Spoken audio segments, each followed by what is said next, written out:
Indian economy की दो important terms repo rate and reverse repo rate, जिसे RBI का MPC monetary policy committee decide करती है। और इसे हमने कई बार न्यूज़पेपर में पढ़ा है, रेपो रेट कट हो गया है या रेपो रेट बढ़ गया है, जिसका इम्पैक्ट हमारे ईएमआई, बिजनेस, कंपनी पर पड़ता है। रेपो रेट वो इंटरेस्ट रेट होता है जिसमें आरबीआई कमर्शियल बैंक को पैसे उधार में देती है।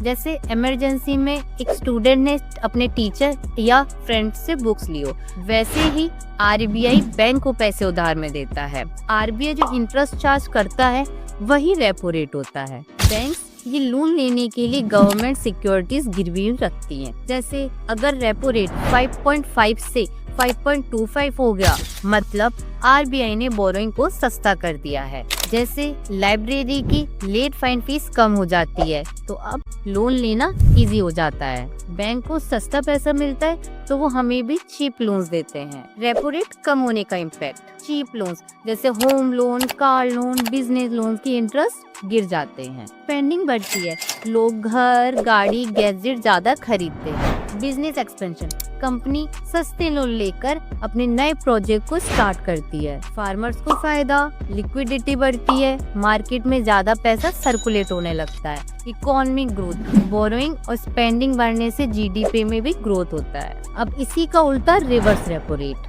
ये वो इंटरेस्ट रेट है जिसमें बैंक अपना एक्स्ट्रा और सरप्लस पैसा आरबीआई के पास रखती है। जैसे लॉकर में आपको अपना पैसा रखकर सेफ्टी मिलती है, वैसे ही बैंक्स आरबीआई को अपना पैसा पार्क करते हैं और इंटरेस्ट कमाते हैं। इससे आरबीआई एक्स्ट्रा लिक्विडिटी को एब्जॉर्ब करता है और इन्फ्लेशन कंट्रोल करता है।